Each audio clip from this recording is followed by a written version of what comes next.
berjumpa lagi bersama Ya saya. Allah, seneng banget. Wong ganteng sak donya. Juga. Iya, Mbak. Halo. Iya, Mbak. Halo, gimana? Ini Mas Andro mau tanya. Boleh. Kok putus-putus sih, Mas? Masa? Halo? Halo? Oh, Nyambung? serius enggak. Oh. Sekarang enggak. Oh. Ini Mas, dulu kan sekarang ini kan aku kontrak baru gitu, tapi majikan baru. Terus dia tuh aku kerja 1 bulan di sini tuh suka mukul apa? Waduh. Dia Terus? Iya, dia suka mukul. Terus saking aku tuh bertahan aja sampai 2 bulan ya. 2 bulan tuh dia tuh kok terus aja kayak gitu sampai aku lapor ke agent, sama agent katanya karena dia tuh sering minum obat kayak gitu.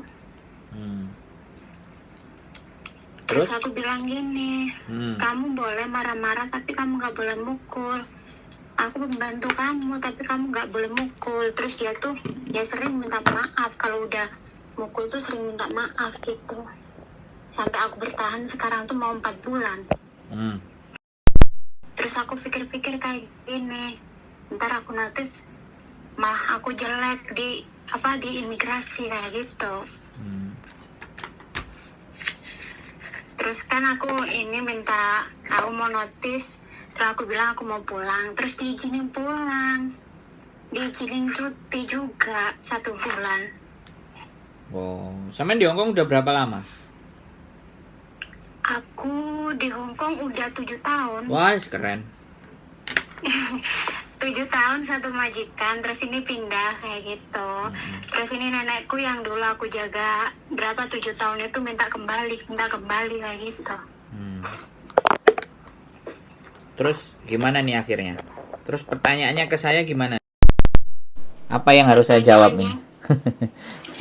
Iya, pertanyaannya tuh gini loh Mas Andro, saya tuh bimbang antara ini gitu. Aku diizinin pulang, terus aku diizinin pulang kan majikanku mau ke mana tuh namanya, ke Taiwan. Kan dia tuh asli orang sana, dia tuh mau jengukin ibunya yang sakit kayak gitu. Tapi setiap hari tuh aku kerja tuh kayaknya tuh nggak bener terus. Ini pembantunya yang lama itu kan udah balik 4 bulanan kalau nggak salah tuh udah balik dah. Dia tuh teleponan, dia pembantunya tuh sering telepon, dia tuh katanya mau balik lagi ke sini kayak gitu. Terus akunya kayak gimana? Ya sudah, wong dia tukang mukuli sampean kok. Ya break pulang Indonesia, dapat majikan yang pingin balik sama sampean, bawa ke agent, tanda tangan, sampean pulang, selesai loh. Tinggal tunggu visa di rumah. Ini kan ceritanya kan aku tanggal 17 ini aku pulang loh Mas Andro. Iya, makanya saya tanya, kan ada majikan yang nunggu sampean nggak? Bener nggak? Nah, 1 itu. Dan majikan ini mukul sampean nggak? Dan nyuruh sampean. Iya, sering. Nah, dan nyuruh sampean pergi kan? Artinya itu toh. Sudah. Itu sesuatu yang istimewa sekali. Kalau tanggal 17 besok pulang, sekalian aja pamit, break kontrak. Jadi tanggal 16 atau 15 bilang break. Kan boleh. Oh, kayak gitu. Tapi kalau sampean break, ya kan? Dan belum 1 bulan, sampean bayar dia 1 bulan loh. Jangan kabur. Iya, soalnya tuh dia tuh sering kayak gini, kamu pulang aja, kamu gak usah balik lagi, kamu pulang aja. Nah, dia tuh, aku kemarin kan gak pulang, yang ada corona itu, jadi kan aku takutnya tuh ribet. Terus dia tuh ngasih uang tiket, maksudnya pulang datang lagi ke Hongkong kayak gitu loh Mas Andro. Dan dia tuh nggak ngasih dulu, katanya kalau udah kerja 2 bulan baru dikasih, sampai sekarang kan belum dikasih. Nah ternyata saya diizinin pulang kayak gitu. Sekarang gini, saya tanya sekali lagi, sebentar. Aku udah tahu permasalahan sampean ya. Jangan, kita fokus pada solusi dan apa yang sampean inginkan. Kan sampean bimbang mau kayak gimana dan seperti apa kan. Sedangkan masalahnya sudah sangat jelas. majikan sampean ngumpulin sampean dan ABCD dan mas sampean tetap bertahan, itu sampean orang baik. Tapi ini majikan lama sudah nunggu sampean balik ya. Ini sudah dua hal yang sudah beruntung, harusnya nggak pakai bimbang, nggak pakai bingung. Kalau majikan sampean nyuruh sampean cuti dan nggak balik, artinya dia sudah nginterminate. Diiyakan saja, tapi jangan sampean yang ngebreak ya, itu membuat rekotan yang nggak bagus. Terus dengerin saya ngomong dulu, Mbak. Sampean kan sudah cerita masalah. Saya belum kelar masalahnya, belum nyeritain semuanya, sampean potong. Gitu loh. Maksudnya biar obrolan kita itu efektif. Kalau sampean ceritain, habisin semua. Ya, habiskan semuanya ceritanya, saya tak dengerin. Kalau sampean mau nanya pandangan saya atau gambaran saya, ya giliran saya boleh ngomong dong. Atau ngomong saya nanti setelah 10 menit sampean cerita atau 15 menit sampean cerita. Kira-kira bagaimana? Monggo jenengan cerita, Mas. Kan gitu saya tuh. dengarkan. Nah, kalau majikan sampean nyuruh pulang dan nggak balik, artinya kan majikan sampean nginterminate sampean. Itu jauh lebih baik. Iya kan? Nah, sambil nunggu keputusannya dia maju mundur, majikan yang baru difikskan saja. Majikan yang nunggu sampean itu sampean fikskan.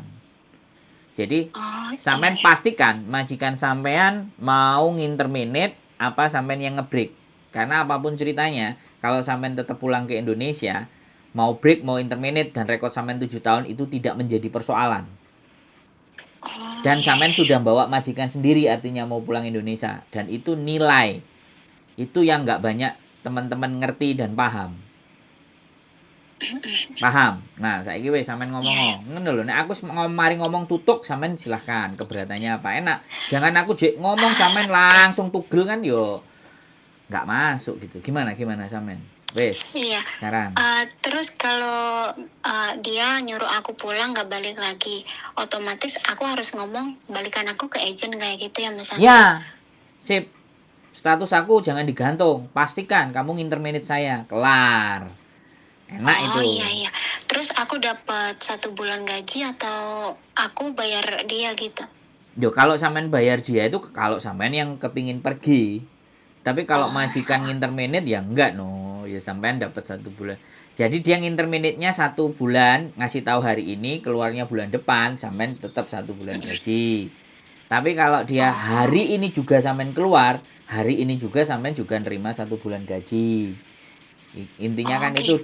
itu namanya diusir. Jadi itu namanya diinterminate secara terpaksa. Jadi majikan mengeluarkan sampean, dan itu bisa sampean juga nginterminate majikan langsung bayar 473 itu juga bisa. Hari ini keluar sampean kasih ke majikan, tapi tiket pulang ke Indonesia majikan tetap wajib harus bayarin 100. Terus habis itu sampean berapa bulan, ada sisa cuti enggak, kan kayak gitu. Gitu, ada cuti-cuti yang berbayar enggak gitu loh, Mbak. Jadi karena sampean enggak ngerti peraturannya jadi bingung. Ya, wes. Iya kan aku yang di di Mongko. Di majikanku yang lama itu kan aku minta udah 7 tahun minta naik gaji lah, ibaratnya sedikit aja, nggak usah banyak-banyak kan, aku gitu. Terus dianya tuh bilangnya iya gitu. Terus pembantunya udah nggak kerja lagi. Kemarin tuh telepon terus sampai aku tuh kasihan kayak gitu. Terus ini aku sama ininya dipukul. Kalau mukul itu di kepala, aku tuh nggak suka kalau mukul di kepala kayak gitu loh, Mas Andro. Oke, saya tanya, sampean mau nuntut nggak? Kalau sampean mau nuntut tak temenin. Yang penting sampean punya bukti. Mas, aku dulu juga pernah jaga nenek juga gitu, tapi kan aku juga kasihan juga. Entarnya akunya yang ribet kayak gitu. Kalau ini kan aku diizinin pulang ya wes lah kayak gitu. Nanti kalau dia kamu nggak usah kembali ya wes. Nggak usah kembali, berarti dia interminate aku kayak gitu ya, Mas. Suruh ngomong ke agent. Kalau dia, makanya rekamannya kalau dia ngomong buka HP-nya, tekan recording. Jadi biar ini majikan yang mau. Jadi sampean juga nunjukin ke agent bahwa dia nginterminate sampean. Ini Mas Andro, masalahnya tuh aku tuh udah bilang berapa kali, sampai kakakku aja udah bilang, dia loh sampai masuk ke rumah majikan yang baru tuh loh udah 2 bulan dia tuh langsung kuruh kayak gitu. Aku langsung ini ngedrop Pak Mas Andro. Aku kaget banget. Dia kok sering mukul aku. Kesalahanku tuh di mana? Aku kerjanya juga oke. Dia bilang kerjanya oke, tapi gara-gara ada pembantunya yang lama itu nyuruh aku pulang, nyuruh aku ini, dikompor-komporin lah kayak gitu. Jadinya tuh dia tuh jahat banget lah. Mbak, sekarang gini loh. Sampean dipukulin, sampean ngomong sama saya, sampean tak jak nuntut, nggak berani, takut kena masalah. Terus aku kongkon kudu piye, Mbak? Enggak kayak gini aja Mas Andro. Aku kan ini minta sarannya itu Iya. masalah apa tuh nge-breaknya. Kan tadi udah tak kasih tahu. Makanya sampean jangan dibulet balik lagi. Sekarang gini, ya. Kalau majikan sampean nyuruh sampean pulang, berarti dia ngintermanage sampean. Selesai. Laporan ke agent. Okay. Sampean pulang. Oke, kan sampean juga kepingin pulang. Iya. Tapi sebelum pulang, majikan sampean yang baru suruh cari agennya dia, datang ke agennya dia untuk tanda tangan ngejeng sampean. Oh iya ya. Supaya suratnya tadi yang ngejeng sampean itu masuk ke imigrasi gitu loh. Kalau itu sudah masuk ke imigrasi kan enak. Sampean tinggal pulang, visa turun, tinggal nanti agennya yang ngirim ke sampean. Bikin syarat-syarat yang lain. Paham nggak sampean maksud saya? Paham. Jadi jangan bules ke intermediate itu, jangan. Udah fokus sekarang itu tinggalkan selesai. Pulang dulu sampean ya. Tunggu visa di Indonesia dengan majikan yang baru. Asalkan masuknya itu jangan sampai ya. Jangan sampai sampean pulang. Biasanya pulang ke Indonesia baru disubmit. Itu suruh submit aja. Submit aja. Otomatis agent yang lama akan ngelaporin bahwa sampean sudah interminate, sudah keluar dari majikan itu, dan sampean kan pulang. Nah itu visanya akan cepat turunnya. Bisa 2 bulan turun Mas. Itu 1 minggu 2 minggu bisa turun, tambah sampean cuma seminggu di rumah. Tapi saran saya, pikiran saya kemungkinan ya sebulan setengah baru akan turun, kan ya lumayan toh di Indonesia. Iya, 1 bulan 2 bulan setengah kan sudah oke kan, artinya seperti itu gitu loh. Udah sekarang kita fokusnya ke depan, jangan ngomongin balik lagi. Sampean diajak nuntut ya nggak berani, ngomongin masih masalah yang mukul-mukulin tadi, udah itu udah selesai, itu udah kelar gitu loh. Jangan bulet-bulet.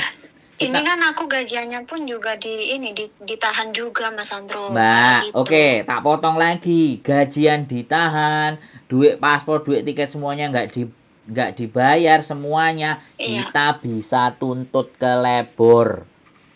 Oh iya. Nggak usah khawatir, kalau mau didampingi, ayo tak dampingin nuntut majikan. Siap, yang penting sampean kalau ditanyain sama labor, saya butuh teman saya ini untuk nemenin saya. Sampean yang ngomong, jangan saya dulu pernah, saya pernah nganterin anak, dia nggak bisa ngomong. Akhirnya saya cuma delongop aja, nemenin dia nggak ikut ngomong. Walaupun ngomong nanti ada translator gitu kan. Kadang-kadang kayak gitu, majikan kan nggak mau orang ini siapa kan nggak mau. Mau Bang Yao, dia yang bantuin saya gitu. Biar dia nemenin saya, boleh ngeliat aja ya nggak apa-apa. Kalau sampean tenang. Soalnya anak yang waktu selisih dengan majikan, ketika nggak ngerti dia ngeliatin saya. Terus aku ngomong sama si orang labor, dia nggak ngerti, dia mau ngomong, kasih translator, aku bilang kayak gitu. Ditanyain butuh translator nggak? Butuh, nek butuh ya udah kita minta translator. Gitu. Iya Mas. Iya, jadi nggak usah. Sekali lagi, sampean nggak perlu khawatir tiket sampean nggak dibayar, gaji sampean nggak dibayar, nggak usah khawatir. Selama sampean bisa membuktikan dan setiap nerima duit kan, kalau sampean nggak nerima ya tinggal nuntut aja, itu aja. Majikan udah kalah kalau sama labor, sampean bisa pegang bukti-bukti. Tapi ya itu tadi, sekali lagi ya, majikan baru suruh apply, suruh ngomong ke agennya. Lah kok pakai agen saya juga, lah kan kayak gitu Mbak. Kita mah. Iya Mas Andro, makasih banyak, udah lega banget aku Mas Andro. Kemarin tuh telepon nggak diangkat, mungkin sibuk, terus teleponan apa itu namanya nang Miss Uni pun juga sibuk.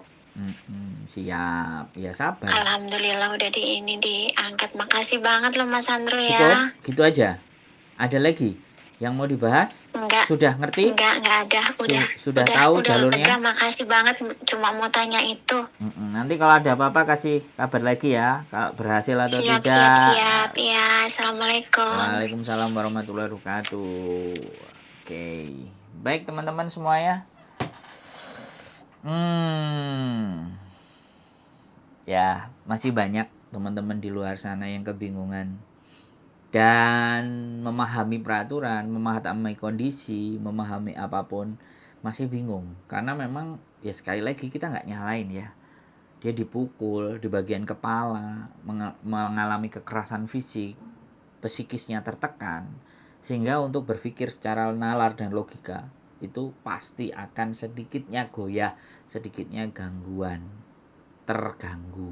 Bukan berarti masalah mental, tapi keberanian atau memahami sesuatu dengan jelas itu kalau pikirannya tenang. Tapi kalau pikirannya sudah diselingkupi rasa takut,